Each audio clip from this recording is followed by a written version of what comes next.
Alright, welcome back from the Desk of Low. I have with me a very special guest because before even I got into podcasting, I was watching this guy on YouTube, listening to his podcast on my way to work. Without further introduction, because I don't want to hold y'all, I have the one and only one half of Drink Chaps, DJ EFN. What up? And how you doing, sir? I'm good, man. How you doing, man? Everything good over there? Oh yeah, we're doing well over here in Canada, sir. How's the weather down in Miami? Hot as hell. Humid. Terrible. You guys get fall down there or no? Do we get what? You guys get snow? No, autumn, like fall? Oh, not really, man. We really don't get the seasons out here. I mean, we'll get a little bit of fall. Like it'll. It's like a slight bit of a fall, but not really, man. Oh, okay. So DJ EFN, you have a long history within this music industry. I even had some of your Crazy Herd mixtapes when I was in high school. Oh, dope. So I was curious too.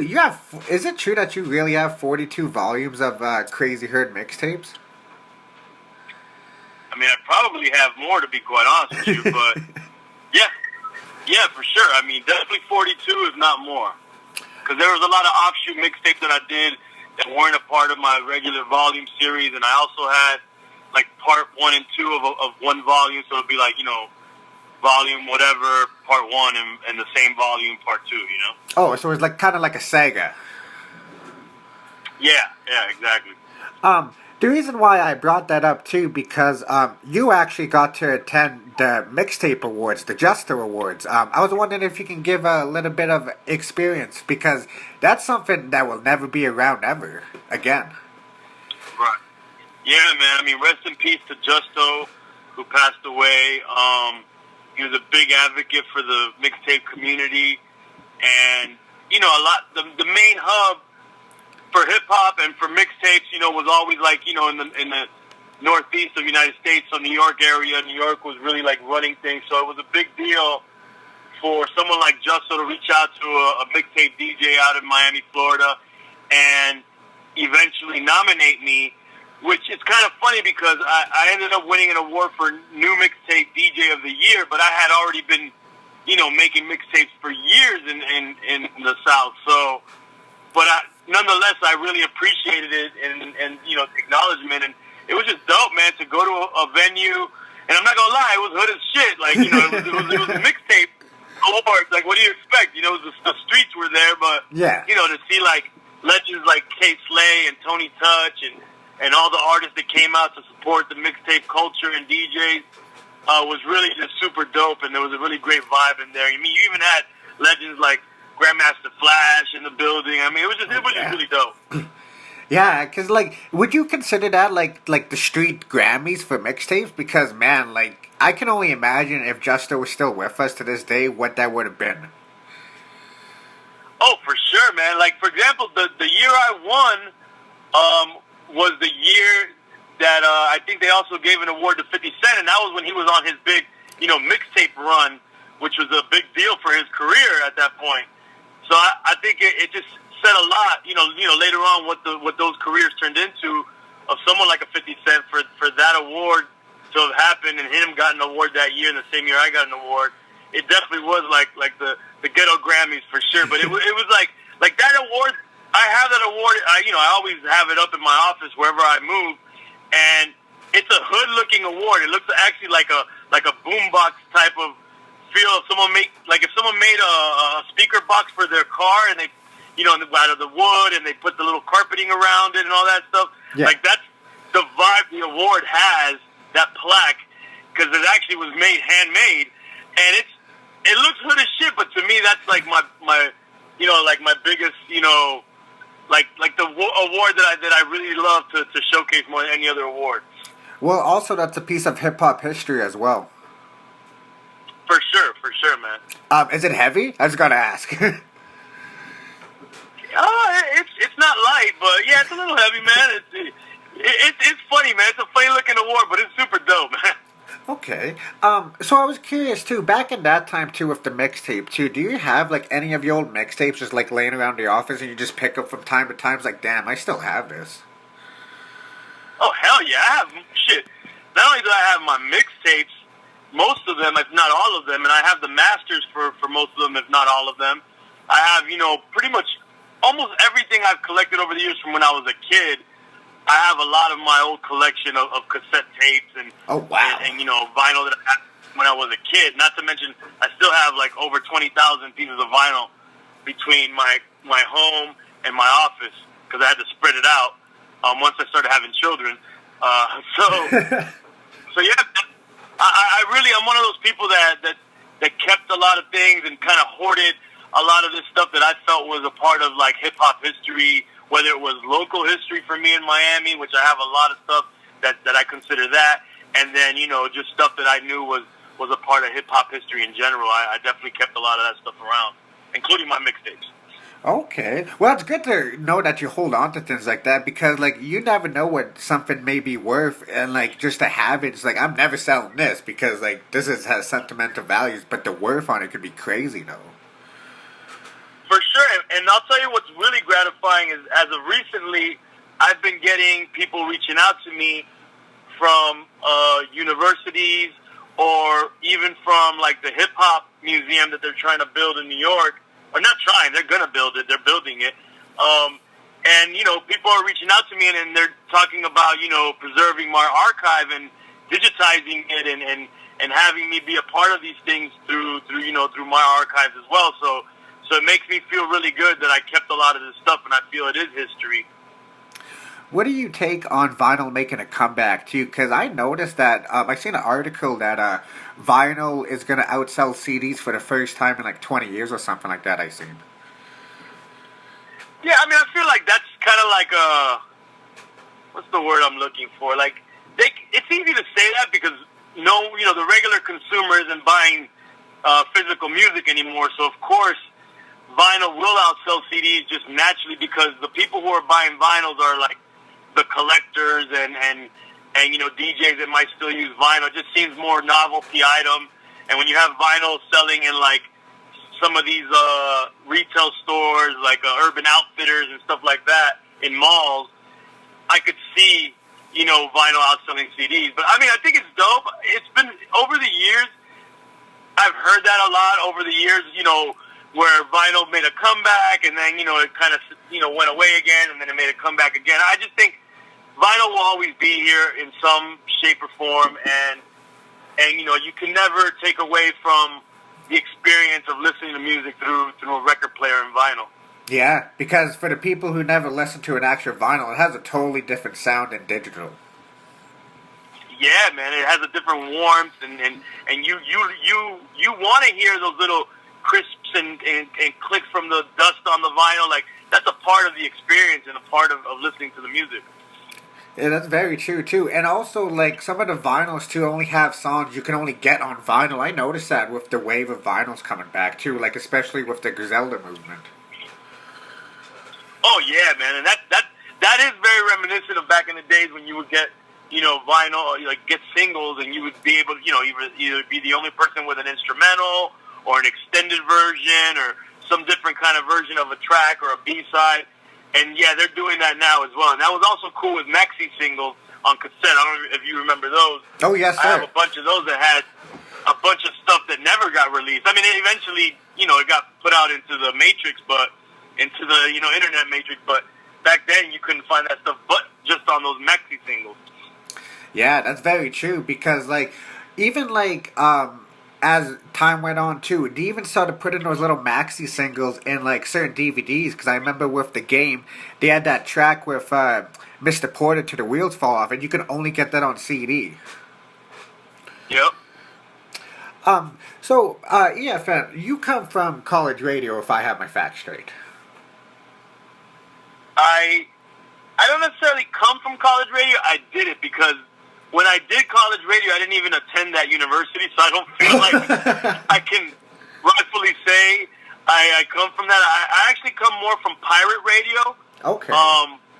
Where I was just basically trying to, spin wherever I could and wherever they would have me, I would spin at, and I would have a bunch of pirate radio shows on these different pirate radio stations in Miami, which was, we had a big pirate radio culture in Miami.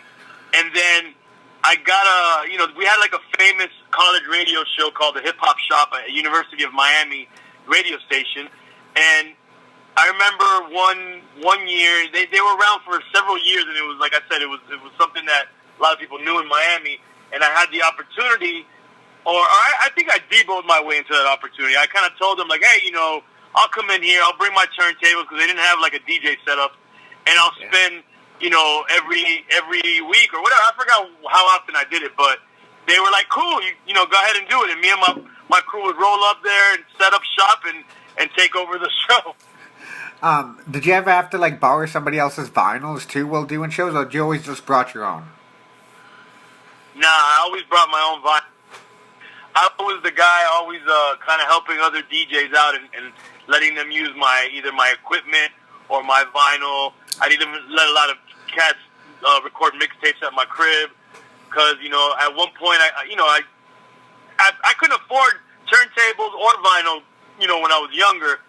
But there was a point that everything, shifted for me, and I was lucky to be able to have the opportunity. I was getting all the vinyl sent to me for free. I was able to get all the equipment, and I wanted to kind of like, give back in a sense. And I had people locally around me that didn't have that same luck or opportunity and equipment and vinyl. And I thought they had skills, and I would let these people, utilize what I had, and kind of share the wealth, basically. Did you do interviews back then, or that didn't come till later on? Like interview artists or be interviewed? Oh, just like regular interviews in general. Yeah, no, I interviewed a bunch of people. I had actually I was talking about it with my boy yesterday. We had Outkast came through one of my pirate radio shows when they were promoting. They were promoting, what album was it? AT-Aliens, actually.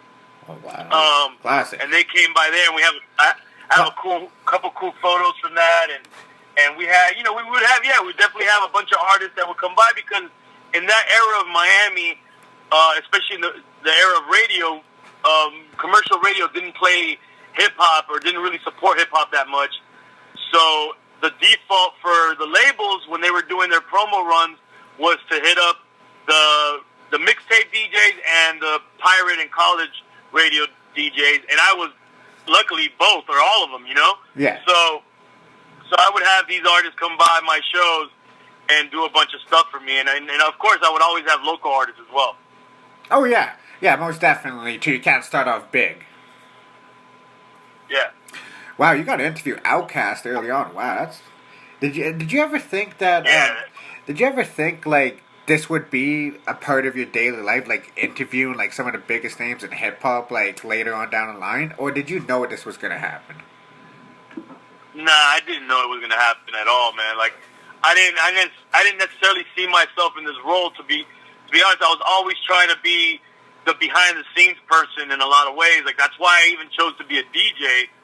I kind of wanted to play the back role and just the supportive role, and either manage artists and produce artists and just be the backbone to artists and a movement and a brand. But as time went on, it just evolved where it was like, this just kind of fell on my lap, and I either had to decide to do it or not, and I honestly, even to this day, I don't feel like it's my forte per se, but I do feel very comfortable in the role, because I feel like it's very important to represent the DJs and the people, the street team guys, and all the people behind the scenes that help prop up these artists and be a voice for those people and kind of represent them. Yeah, that's very true too. And also too, like your personality on Drink Chaps too is like one of a kind too. Like some of the things you say, man, just makes me laugh out loud sometimes. I have a question too. Like, was there ever a time when y'all drinking and you ever had to be like, you know what? I'm going to sit out for this one. I'm just going to drink some Canada Dry. I see you guys got the Canada Dry too. I love it. Yeah, no, I've never sat out on a drinking session. That's the gift and the curse of Drink Champs, that we really keep it too real, and to the detriment of our livers. And I definitely, we try to balance our lifestyle and health with doing things outside of Drink Champs to make sure we kind of balance it out for ourselves. But no, man, we've drank every episode that I could think of. Maybe there was an episode that I might have been, feeling under the weather because I was coming off of a cold, or Nori felt some kind of way, and we might have drank less, but we always drank no matter what. Okay. Yeah, and I always refer to this episode too, because I swear I watch this episode once a week just for the hell of it. When Puff put everything on the table in that one cup and he drank it too. I still tell people that to this day, and they don't believe it. I'm like, dude, there's video of this. Yeah, the Jeffrey. He called it the Jeffrey. Yeah. For the people who don't know that movie, I advise everyone to go see Get Him to the Greek. Yeah. So I gotta ask, yeah, man. Did you take a drink out of that cup? Did I drink out of it? Yeah, after when he mixed everything together. No, yeah, we all drank out of it. I think we made almost everybody around that table take a sip out of it. I mean, I thought, honestly, I didn't want to drink out of it, to be real honest with you. I was like, this is some nasty shit, but I just felt like it was a moment, we were all just like, fuck it, let's just be in the moment right now and drink with, this craziness that Puff just put together. And yeah, I definitely took a sip. It was nothing, it was nothing tasty, I'll tell you that. Yeah, I wouldn't imagine. Yeah, he did pass it around. I'll just bring that up too, yeah. So there's sometimes though when you guys go on for a 3-hour interview and things like that too. Has there ever been a time when you guys had to cut things out because you guys went for over 3 hours? Because I noticed with the Petey Crack and Oskino, that was 3.5 hours. We never really cut anything out because of length. There might be very few occasions, but there might be a couple occasions we've cut out something very specific because it might, someone felt that it incriminated somebody on something. Yeah. Or a guest really was asking us oh man, I got drunk and I might have said one thing that's bad, bad on my family or something. Very few times have we edited the show because someone asked us to, or but there is the exception to the rule where we felt okay, no, that's a valid reason. But for length, we've always kept the length there intact. So, and I'll tell you, it's not easy sitting in on a 3-hour recording of a Drink Champs episode because, your bladder is giving out on you. And I've walked off of, there's been episodes where that, where how they say that once you open up the floodgates, you can't stop. Once I take my first leak, it's done. I got to keep going back. And you'll see me get up a couple times on the table. It's oh, water broke.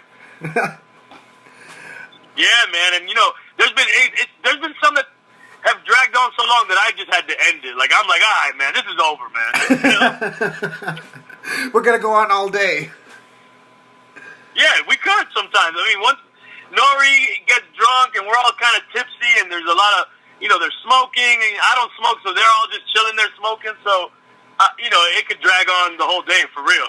Yeah, I was going to say, you brought that up plenty of times that you don't smoke, too. Have you ever smoked weed before? Yeah. When I was not a teenager, because I was really adamant about not smoking because it was the thing to do in high school. But yeah, when I got into my early to mid 20s, I definitely started smoking a little bit. I wanted to give it a shot and see if I liked it or not. And I didn't like it. It wasn't my thing. So yeah, I don't smoke. That's just not my thing. Yeah, everybody has their own things that they like too. For example, I don't drink, I smoke. Right. I have nothing against people that smoke because I honestly see myself as that old man in the future that might either smoke or just do a lot of edibles. But yeah, it's not. It's just for some reason when I smoke, it kind of takes away my inhibition to do things or work, or it slows me down, and it just didn't work for me. And also too, it affects people different ways too, because man, pot, I was down there the other day and they had a co-op pot store right beside it, and I'm like, man, we really are living in 2019.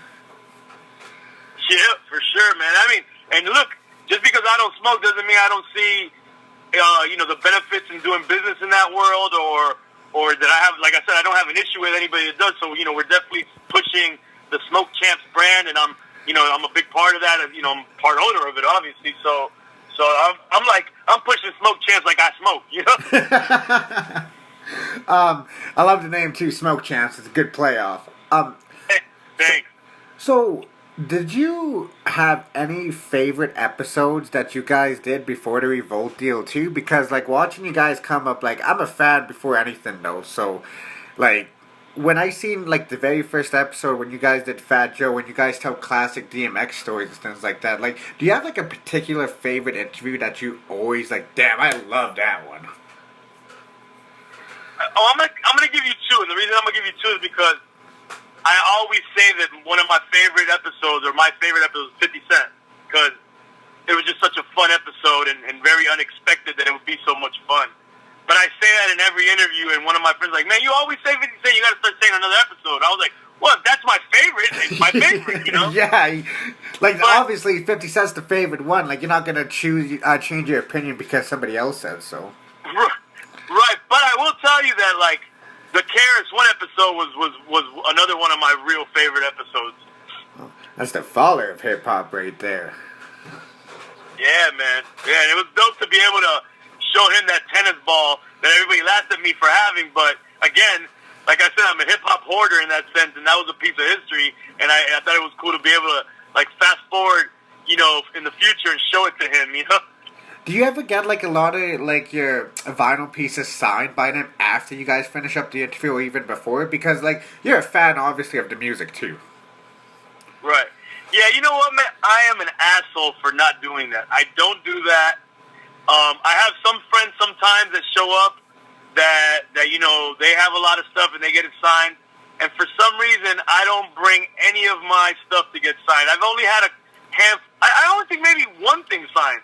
I had the Two Life Crew cassette tape that I bought. Oh, wow. Back in the days when I was a kid, I had Luke sign it because it was like one of the original, independent pressings of that first Two Life Crew album, and he signed it for me when we did the episode. But other than that, man, I have been a fucking asshole and not taking advantage. Because I don't know, man, I just feel like this is just me being an idiot. Like, part of me is like, I don't, we did the interview, blah, blah. I just don't want to go further and bother this guest for more shit. They're going to take a bunch of pictures with everybody there. They're going to do a bunch of stuff. And I'm just like, I'm just not going to bother with bringing something and having them sign a bunch of stuff. So I just don't do it. But I should, man. I really should. Well, also, too, like, this is what I always say, too, because before the internet, the autograph was, like, the thing to have. Now it's, like, a picture or video. So, like, in a kind of way, like, you have, like, full-length conversations on video with these people, too. So, in a way, I think, like, that's way better than having anything signed, too, because you have interactions with them and it's documented. No, you're right. And that's part of my thought process as well, but also having that piece of history and then having it signed, I just feel like it makes that even much more valuable, that physical item, even, accompanied with the video of me doing it, and then having them sign it is kind of cool as well. So I think I'm going to try and do some more things, like whatever pieces of items that are real special to me, and if I come across that artist again or that guest, I'm going to have them sign it. A fan brought up a really cool thing that we should do, and I'm considering it, which is have the guests and myself and Nori sign a bottle of alcohol that we drank, and then kind of like either like auction it off or give it away to like a fan from every episode, I'm going to say, somebody would buy that. Yeah, I mean, yeah. Someone would probably buy it, but maybe it'd be best to just give it away to a fan, like do some kind of cool giveaway. Yeah, just to like kind of give back to the people. But you guys give back with all the free content you guys been giving us. Hey, man, hey, you're right. I feel that same way too. Like sometimes when we get complaints about Drink Champs, from people, I'm always like, hey, man, this is free content. You can not, just don't support it if you don't like it, But I've come to realize our Drink Champs army that we call our fans and our listeners is that they're really passionate about hip-hop, so they engage in the conversations about, and they're very honest whether they like something or don't like it about the show, and I could appreciate that as well. Yeah. I love everything about the show. Like, the only thing I never complained about was the audio. There was nothing wrong with the audio. Right.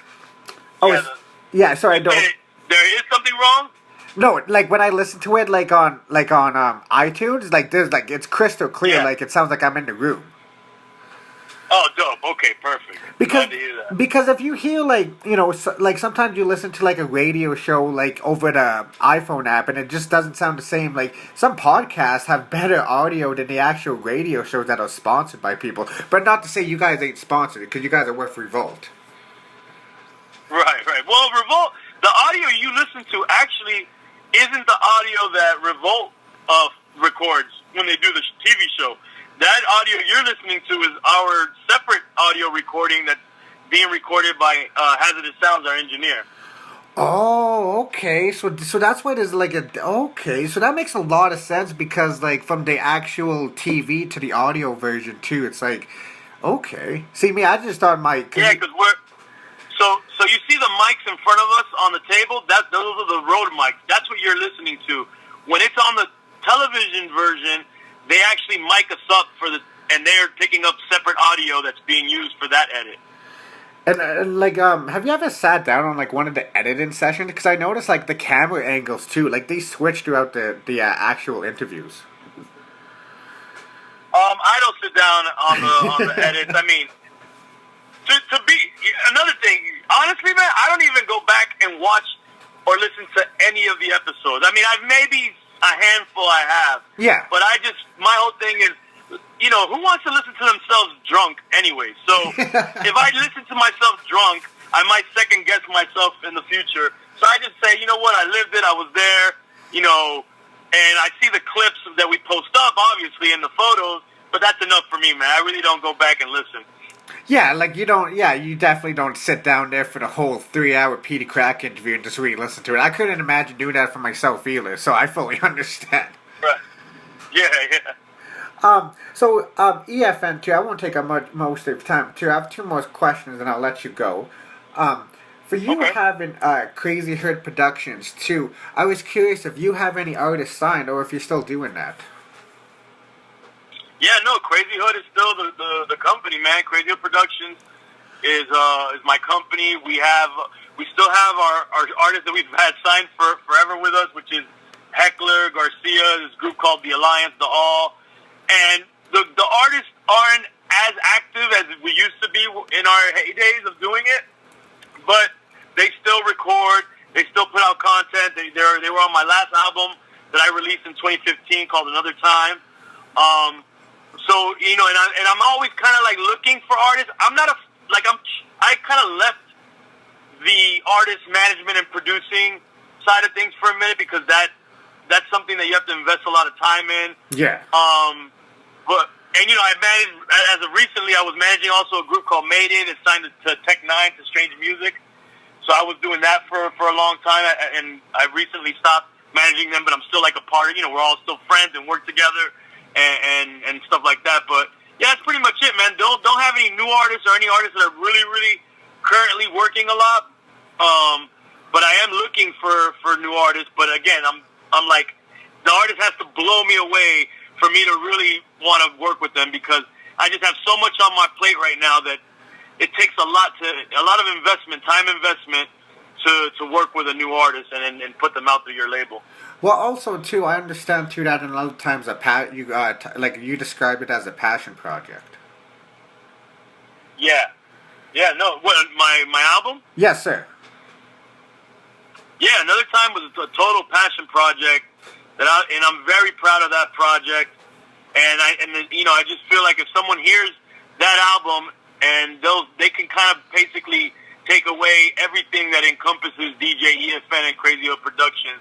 It's all, I poured it all into that album. Everything that I wanted to represent me is in that album, and I would ask anybody that hasn't heard it to go check it out. Yeah, because he has some big names everywhere from like Trick Daddy to Dead Prez to MOP to Sean Price. Like the lineup is crazy.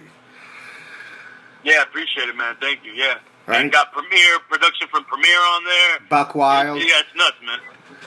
Yep. Got your man, my homie Cardinal from representing Canada. Yes, sir. Cardinal Official. That's my dog, man. He's one of my favorite MCs, honestly. Oh, wow. Really? I never would have guessed Cardinal Official would have been one of your favorite MCs. Wow. He is one of my favorite MCs. I've always been a fan, like, although I'm Cuban from Miami, via LA. I was born in LA, but in Miami, and still even Cuban, we're Caribbean, so reggae and dancehall is a big part of our, of our makeup, of our DNA. And I actually, my first DJ gig in a club, I got it by playing a reggae set, just coming out with 45s and playing an ill dancehall set. So that's a big part of me. So I've always been a fan of the mashup of, like the patois in any MC that could do that, like a Busta Rhymes or something like that. Yeah. So when Cardinal came up, he does that so artfully, man. Like, he's a fucking dope ass lyrical MC, and he could do the patois, stuff. And I've always been a fan, man. And it's dope because he's a huge Drink Champs fan. Hasn't been on yet. He knows it. I was going to say that. No, he knows it, man. He almost was on like a couple weeks ago. He was in Miami, but we talk behind the scenes all the time. He hits me up, tells me when he's listening to an episode, if something, if you think something was dope, and he's just a big fan of Drink Champs, and in turn, I'm a huge fan of his. So yeah, man, love Cardinal, man, and love the Canadians. He loved Socrates back in the day, doing it, man. He was down with Redman and them, like. Yeah, I love the whole Canadian scene, man. And I love how you brought up because most people, when they say Canadian, they say Drake, but you brought up Cardinal. I was like, yeah, I knew DJ EFN was a real one. So DJ EFN, this is the last question I ask all my guests at the end of each episode. The reason why I ask this question is no individual can ever answer this question the same. So with that being said, okay. Do you have any words for somebody in a dark place trying to see the light? In a dark place trying to see the light? Yes, sir. Yeah, I would say that when everything seems that's it, that there's just no way out of something, you gotta really understand that as dark as things seem, there is a corner to turn, and you never know how close or how far it is, but it's there. And I always tell people, like, don't, you're alive, you're breathing, you have some kind of family member that loves you, you have somebody out there that loves you, a friend, family or something, and you just never give up, whether it's giving up on goals or giving up on just life in general. No matter how bad it seems, I promise that person, whoever's listening, I promise them that there's a better day ahead. And when they get to that better day, they can in turn around and help that other person behind them that's feeling the same way they were. Wow, that was a very inspirational answer. I hope somebody takes that advice and runs with it too. Wow. See, this is the side of EFN you don't see on Drink Champs, people. Well, DJ EFN, I appreciate your time, taking time out your busy schedule to do this. I'm still blown away this happened. Is there anything you'd like to plug in before I let you go? Not yet, man. Check out, besides Drink Champs, I have another podcast called Fatherhoods. It's Fatherhoods Podcast. You can check us out at Fatherhoods Pod on Instagram, and we do a weekly podcast. I'm a new father myself, and I got two partners, one in New York, one in LA, and they're both parents, fathers, and we talk about fatherhood, and we have hip hop guests on there like Bumby, who's a grandfather, or Angie Martinez is a mother, and Moni Love, and different people. We had Black Moon on. This week we have Black Moon on.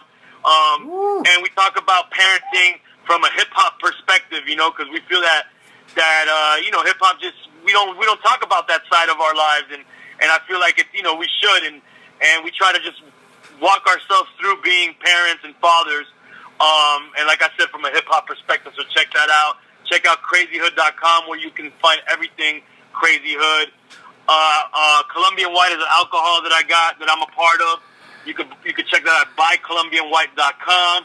Also check out Timeline Brewery, and check out Digging Through the Crates event series coming through a city near you where you can go and curate vinyl out of crates and give it to the DJ, and he'll play the music at the event for you that you curated out, that you picked out of the crate yourself.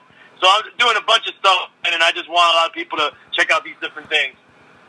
All right. Well, I'll tell you one thing. I'll definitely be looking out for that Black Moon interview. Shout out to Mr. Blake and 5FT and Evil E. Those my guys right there. Hell yeah. Hell yeah. With that being said, this is another classic episode from the Desk Low featuring the one and only from Drink Champs, DJ EFN. Once again, thank you very much, my guy. I appreciate it. Nah, thank you for having me, brother. Anytime.